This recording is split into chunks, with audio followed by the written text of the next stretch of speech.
Hi everybody, Donna here from Embracing the Moon Tarot, and it's a new year, and today is a new moon. There's actually a solar eclipse with today's new moon, and I just thought it was the perfect time for maybe making an attempt at some new beginnings. So I'm going to focus this reading on new beginnings, and I'm going to be doing it a new way than what I have done in the past. And the focus for this is basically pick a card. This is group number 1, this is group number 2, group number 3. So whatever group you feel drawn to, that's the group that you want to search for the reading. I'm going to put the time stamps in the description bar so that once you feel that you know you're supposed to go to 1, 2, or 3, you can go ahead and go to that time period and watch the reading that applies to you. I'm going to be focusing on new beginnings. This whole reading is just going to be about new beginnings and what you can tap into, not just for the month of January, but also the concept of this is the start of a new year. January is the first month of a new year, so it's all about new beginnings. So let's begin. I will start with group 1.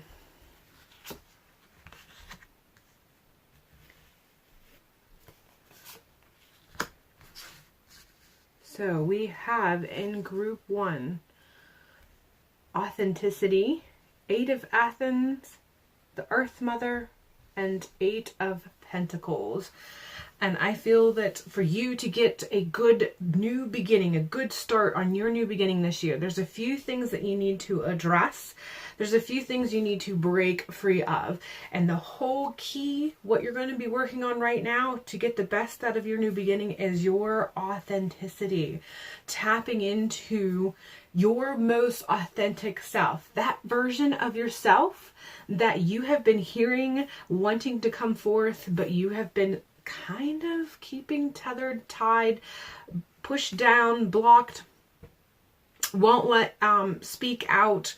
It's not other people doing it. You're kind of doing it to yourself. There's an aspect of yourself that you are scared to let free. You are scared to rise to the surface of yourself, to come out of your own personal shadows that you have stamped down in your personal being. For whatever reason, you're afraid of this aspect of yourself. And it feels a little bit of what it's asking you to do is have a little bit of faith and embrace that may take, a journey or a concept or an idea or a path that is kind of riddled with what you perceive as risk for some reason.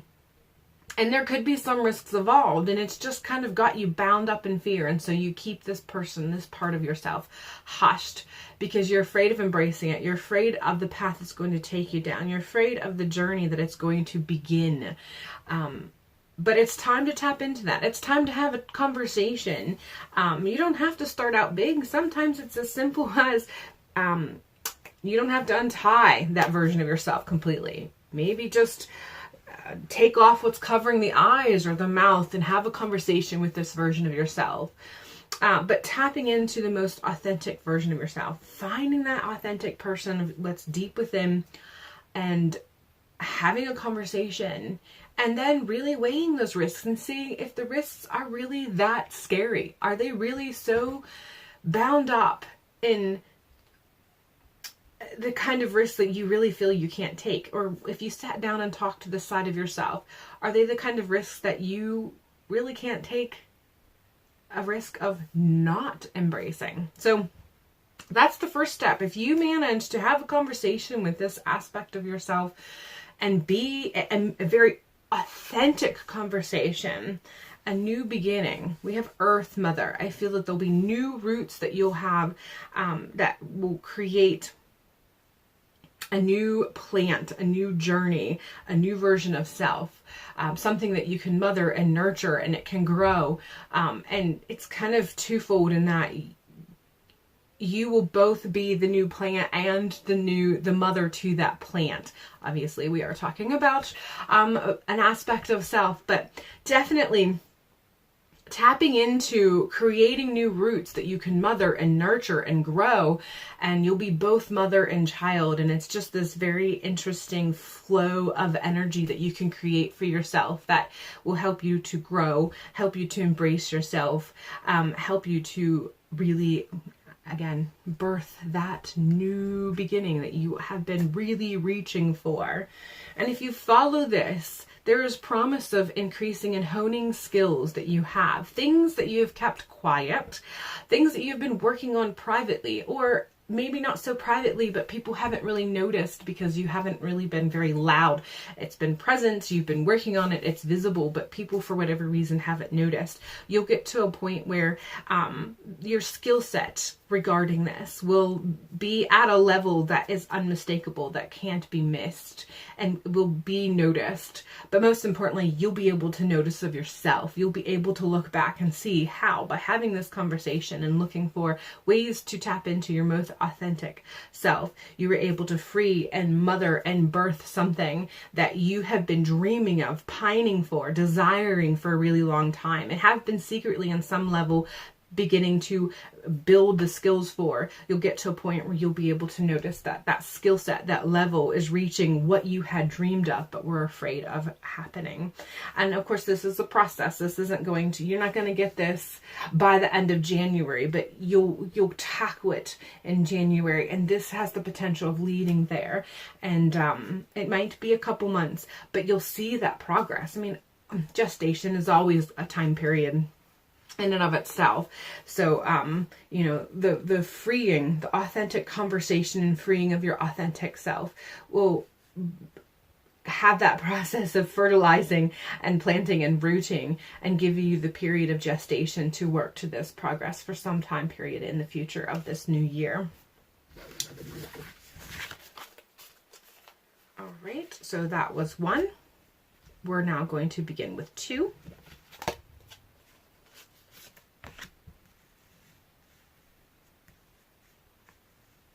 Make sure I have them in the frame.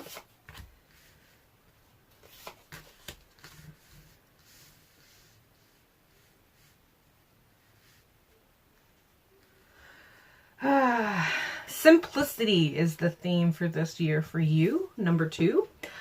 And this really borders on minimalism on a new level. Now, I'm not talking about you having to embrace a complete minimalistic lifestyle and get rid of everything and have only white walls and have only, you know, 4 chairs in the living room. I'm not talking about that level unless you feel called to it. If you feel called to it, then you might want to start sitting down and kind of figuring out what you need to do to start that process. Not saying you have to complete it in January, but all in all, simplicity, really kind of scaling back. And I feel that this includes goals, kind of biting off more than you can chew. Not so much that, maybe as much as biting off more than you should chew. Just because you buy a bag of Doritos does not mean you should eat that entire bag by yourself in one sitting during one movie. So just scaling back. It's not that you can't have what you want, but it's really looking at what it is that you want and then seeing the aspects of it that fits in the best proportion and the best balance. So it is about simplicity. You know, maybe instead of 4 shades of eyeshadow, finding ways that you can contour and use 2 or 3 shades of eyeshadow. This isn't really, I mean, jewelry, taking back a look and scaling back on, do you need a ring on every finger, or should you focus on the power and energy that you get from just wearing 1 or 2 pieces of jewelry?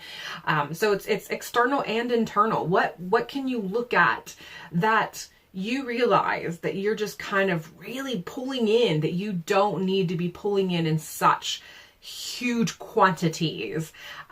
So however that applies to you, but simplicity is the key. And I feel like this includes even taking time for meditation, especially if you live in the city, finding ways that you can kind of go somewhere and reach out. And if that means on occasion, setting a weekend trip to go out into the woods, to camp, or to somehow get in an environment that allows you to sit safely out with nature, where you can actually sit quietly and close your eyes without fear. That's something you're going to have to plan. And see, you would think, oh, planning a vacation, that's not simple. That's still kind of extravagant. That's the kind of balance and the concept of simplicity that I'm talking about. It's not about complete scale back to complete minimalism. Unless you are already at that brink, then this is the kick to continue the process you've already started.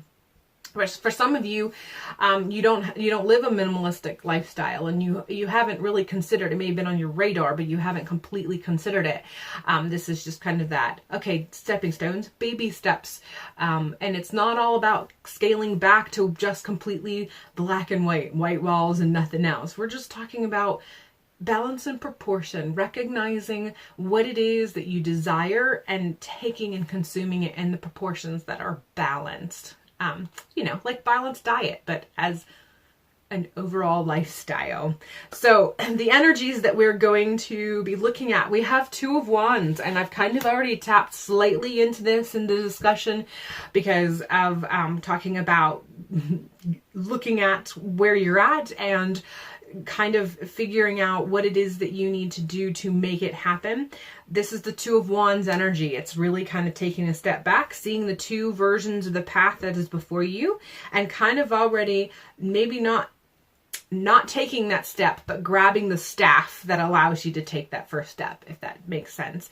So the first step really is about looking at what you have, looking at what you need, figuring out what actually equals that balanced diet on an overall lifestyle, not just with food, but lifestyle in general.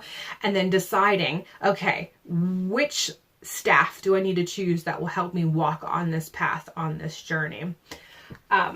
This process, I feel that once you get started, once you not only grab that staff, but start to kind of make those first steps in the progress, we have the Sun. And I feel like there's going to be this sense of freeing happiness that's going to happen. There's going to be a bit of liberation when you realize the first step might be a little harder, but then you take this next step and the next step. And the further you get on this path, the more you realize how liberating this balanced life diet. It just sounds weird, but you get the point. How it applies and feels, and how it can be liberating, and how this kind of concept of consumption has actually been weighing you down, whereas when you kind of can scale back and just consume only what is necessary, only what is needed, it liberates you from being chained or weighed down by carrying or consuming that which really didn't serve a purpose other than maybe you had it, it was convenient, it was there, I thought I wanted it. But again, once you get on this journey, I really do feel that it just really resonates with that overall sense of liberation. The further you go down this path, the more liberated you're going to feel. And I know that this reading is for January, but there's an overall sense of this is the beginning of the beginning. So some of this energy is going to be there for you to tap in January, but it's going to resonate and reverberate throughout the year. This is the first step. January is the first step of the new year. So you can take multiple steps in the month of January, and it's just going to continue throughout the rest of the year down this path that you're going to be taking yourself on. So this energy is available to you in the month of January, and you'll start seeing it. Where it's going to lead you, King of Pentacles, a feeling of success. There's something that once you manage to kind of get rid of the clutter of this overconsumption, and because you haven't been nearly as simplistic as you could have been, once you get rid of that cluttered consumption, there's an overall feel of mastery and success. And I think ultimately it's going to free up space that's going to allow you to tap into avenues and areas that you couldn't see because of all of the clutter that had been a surrounding, the cool concept, you can't see the forest for the trees, kind of along that line. Once you manage to take that step and you start feeling more and more liberated and freeing, it's going to create this kind of bit of space that you can move around. And once you manage to move around and you start to see more and more things that you can kind of liberate yourself from, more and more space is created. And within that, there's going to be this sort of aha moment, and there's going to be this personal success that's going to come from it. For some of you, it is going to be reaching that simplistic, minimal lifestyle that you've been kind of pining for. But for others of you, it is actually going to be an aha moment of a different path that you couldn't see before, and now it's going to be opened up to you as a result of this journey that you're going to take, and it's going to begin in January.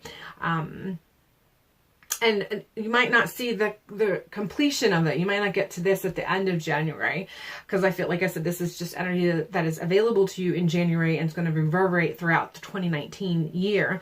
But in clarity, you're going to see things a bit. That space I'm talking about, you will see that towards the end of January. All right, and now we will look at path choice number 3.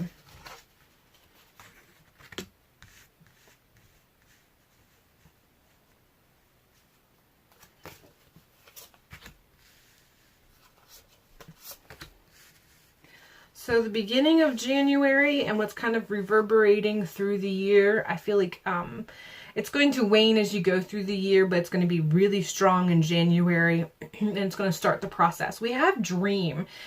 And for me, this particular card for you, group number 3, really sings of sleep from a healing concept. So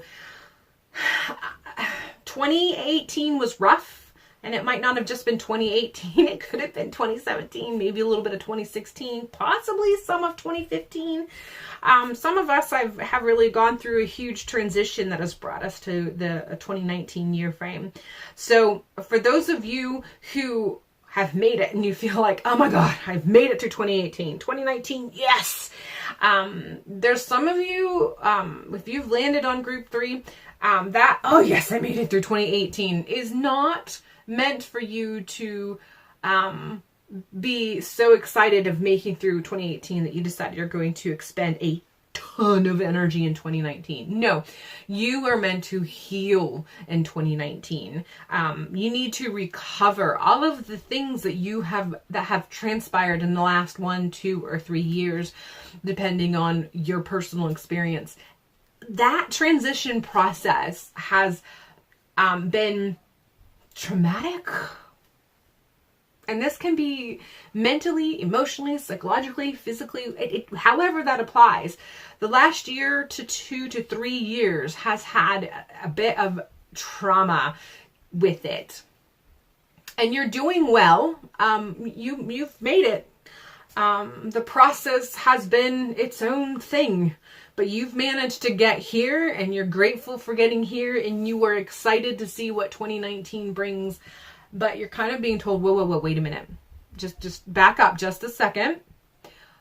We are happy that you've made it to 2019, but you don't just have surgery and jump out of bed and go back to your normal routine. There's a time space that you need to take to heal. And depending on the situation and the intervention that needed to occur, and you yourself and where you were personally before you entered that issue, all plays a part in the process of how long healing can last. So you're being told, just hold on a second. Take the time to heal. And in the process of taking the time to heal, because you are taking the time to step back, sleep a little bit more, rest a little bit more, you can connect a little bit to that dream realm. And I don't mean just going to sleep and having prophetic dreams. I'm just talking about when we pause, we have time to kind of tap into our imagination. And so by doing that, you can tap into your imagination to visually, mentally work through what you've gone through. Visually, mentally heal yourself from what it is that you've experienced in the last couple of years. Visually, mentally, consider where you want to go from here, and work through it on a visual, mental, dream-like time period, timestamp, space. That's where you're beginning. That's the desire for your beginnings of 2019. That is what is being asked of you for 2019. It doesn't have to last all of 2019, but let it last how long it's supposed to last. Connect with yourself and recognize what it is that you actually need to heal properly, so that when you do get out of your, I hate to use this term, but sick bed, you are full of life and energy and vitality, with lots of goals and ideas, and the energy it will take to see those come to fruition. So, rest, heal. And in that, you might kind of bring on a dreamlike state. And if it's just daydreaming, as what we call daydreaming, start there.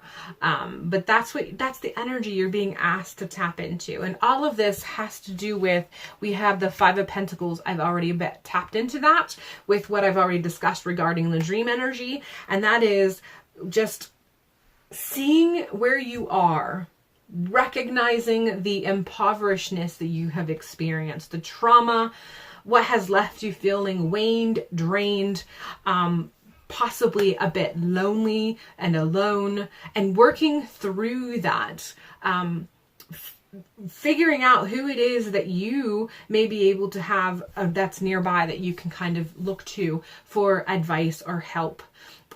If that is necessary. Recognize if you are in a position where you need help. If we go back to that concept of having a medical procedure on some level, before you can get up on your feet, you have the medical professionals who help you. And once they've done their bit and you no longer need them, typically we have friends, family, those who we know we can rely on, who still kind of come around and help us. If you're still at that state, don't hurry it.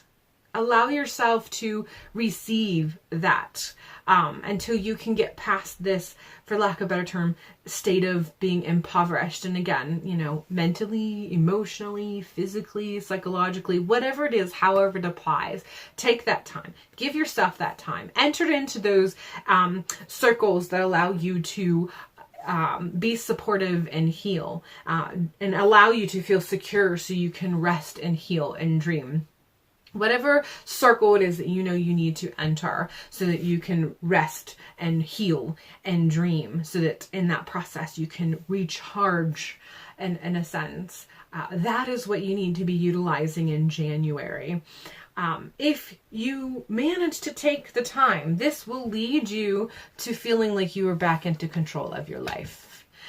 This will let you get back to where you don't feel that you are a pawn in somebody else's game. That, the powers that be has decided to use your life as their personal entertainment, but allowed you to realize that no, you can get back on your feet and you can get back into control. You can move your life where it is that you need to go, and you can make the waves that you need to make so that you can fulfill, again, healing. It just every time I try to continue, just heal is just the thing that comes back into mind. I feel like there is a time point where you'll leave the dream state and into an action state of control for healing, and that's up to each of you as to what that may mean. But the process is going to lead you to this, and eventually we'll get to a Five of Athens, or Athames, sorry. Oh my gosh. And there's a sense of release that's going to come to play. Whatever it is that you've experienced, whatever it is that you have gone through, it just wasn't happy times. And as a result of the not happy times, there's been people that have been involved in it that have not been what you had hoped or dreamed, or were kind of surprising what they ended up being. And this is all going to be something that you're going to be dealing with as you go through this healing process. And as you work through this, you'll get to the point where you'll heal in that circle, and you'll get to the point where you've dreamed what you needed to dream and work through mentally what you needed to work through. And then you'll be able to come out of it and be in control. But in the process of being in control, that control is going to put you in a position where you're going to have to let go. There are things that were said and done, maybe a little bit of backstabbing that was involved. And so this process of, once you get healthy and strong enough to get out of this state and get into the state of control, you will come across a point in your path where you will have to face what was done. Maybe not so much the person, but you yourself in that moment and your response or reaction to that moment. You're going to come to a bit of a crossroads where you're going to have to decide what you're going to do with those swords. The ones that you used, the ones the other people involved used. How many are you going to take with you, and what are you going to leave behind? Are you going to be able to leave all of the swords behind? The ones that were used against you and the ones that you used? Are you going to be able to leave behind the swords that were used against you, and pick up the swords and take responsibility for your own swords and carry them with you so that you can discard of them in an appropriate manner that allows you to disperse and transmute that energy so it doesn't haunt you any longer? You're going to come to that point. Now, this is not for you. I feel like this isn't so much all of 2019. This is your new beginning in 2019. So obviously this is going to be very heavily in the beginning of January, depending on the procedure that you've gone through and the healing process, how that kind of dictates how long this healing process is going to take. But you'll start to feel or see or sense or have clarity on the transition, if you don't reach that by the end of January, of being in control. And somewhere along the line, depending on the process and how much you participated in the process, you should get to a point where you will be looking at those swords that were used in the procedure that, well, not the procedure, but what led up to needing the procedure that led up to needing the rest. You will get to that eventually, and you'll ask yourself what you want to do with that information. And then things will turn around. You'll see and feel the energy once you've made this decision. It'll be sort of a pivotal point of where you go from here, but you're going to work towards that. And I feel kind of, I feel like your reading isn't nearly as light and airy and high, but I feel like you've been through quite a bit in the last year, 2, 3 years, that I just get an overall sense that it's nice to have it validated. And so I'm not going to try to add some sort of positive whatever. I feel like I'm leaving you on a heavy note, but I feel like this heavy note that I'm leaving you on, I personally don't see what it's offering you. And what it's offering you is validation that, yes, it's been a shit couple of years, but it's going to be turning around. But the turnaround it's a process. So take this validation of how crappy it's been and know that it can be turned around. Take the time to heal. Take the time to rest so you can get back to the helm of your ship and just recognize that turning a huge ship around is its own process. But once you heal, you'll get to that point of having the energy to make it happen. And that's what you ultimately want, I feel. So, all right, that is all I have for you. I do hope this new beginning of 2019 is everything that you are hoping for, or at the very least, everything that you actually need. Happy 2019, and hopefully I will see you in the next month. Bye.